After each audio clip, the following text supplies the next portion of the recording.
Well, hey there, folks. I'm meteorologist Matt Barentine. We do have Tropical Storm Helene now. Yes, it has finally been upgraded. It took a little while because it had to kind of get its low-level organization going, but it's got it now. The winds are increasing in strength. This is a growing, developing storm, and it will continue to develop very quickly here over the next 48 hours. Winds of 45 miles an hour at the moment. We have seen some wind gusts. The hurricane hunters found 60-mile-per-hour wind gusts in the storm, and it's moving off to the northwest at 12 miles per hour. So it has picked up in forward speed. It's going to kind of shoot the gap there between the Yucatan and Cuba, and it's going to make a right-hand turn and move north and become very powerful. It's going to rapidly intensify. The conditions out there are basically perfect for rapid intensification. Now, there have been a few changes to the forecast path. They did trim off the eastern edge of it. It did go to Tampa. Now it goes to around the Cedar Key area. And on the western end, we're probably a little more interested in,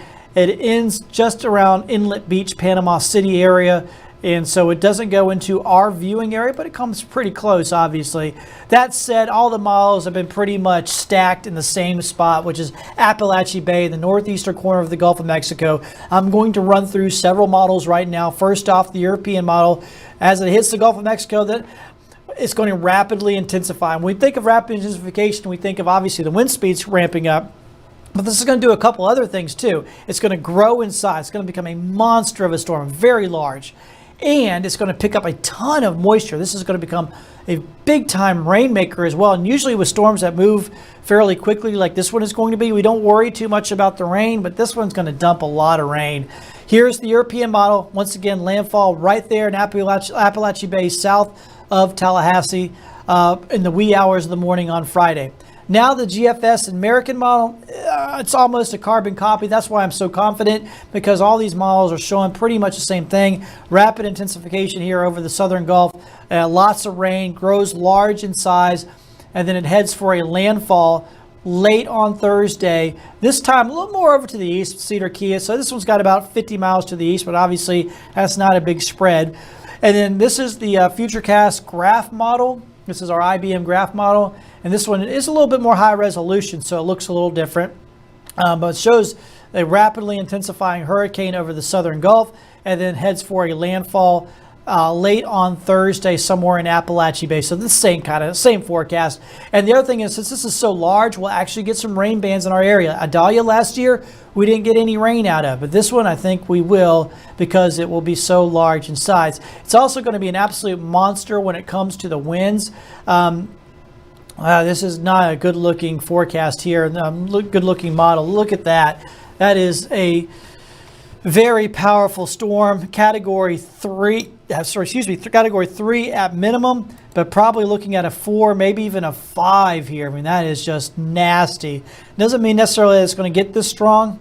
This is just a model, but the fact that it's even possible is scary, and that is going to create massive damage in and around Apalachee Bay. This area, because look at the way it's shaped, almost like a funnel.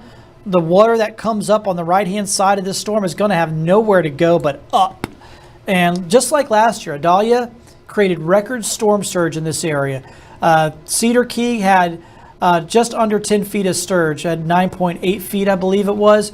Well, I mean, that's the bottom end of what we're expecting here this year. So it'll match it or exceed it with this storm. And so it is going to be massive out there. And there'll be a whole lot of coastline, you can see in that red, where 10 to 15 feet of surge is going to be possible. Look at this, south of Tallahassee, in McCullough River, St. Mark's area. This is going to be a massive issue with a lot of surge. And then there's the rain. Now, usually, like I said earlier, when the storm is moving this quickly, we don't worry too much about the rain. But with this one, when it picks up all that intensity over the southern Gulf, it's also going to pick up a ton of moisture, and it's going to grow very large in size. That's going to help it to spread rain far and wide. And once it gets up there to North Georgia and South Carolina, where the mountains are, those mountains will help squeeze out more rain. And of course, that rain has to flow down into all the little streams, and so all those little streams will become raging rivers flowing down into other. So it's going to be a big mess, and flash flooding may actually end up being the worst part of this storm.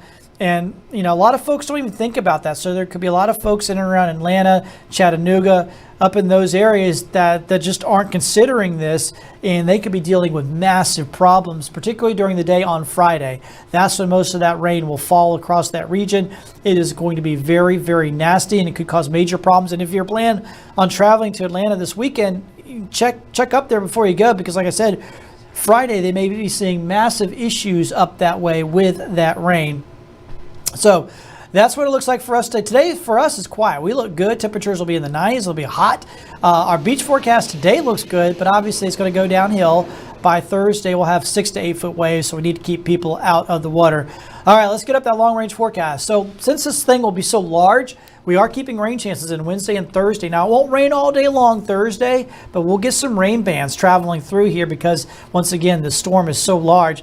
Once that ends for us, though, on Thursday, we're going to have great weather Friday, Saturday, and Sunday going into the upcoming weekend. So we'll be doing pretty good, while other areas of the southeast will be cleaning up and dealing with a lot of major issues from Helene. For us, the weather, fairly quiet. We'll just have some scattered showers on Wednesday, a few rain bands on Thursday. Better chance of rain the farther east you live, in, say, in Okaloosa or Santa Rosa counties.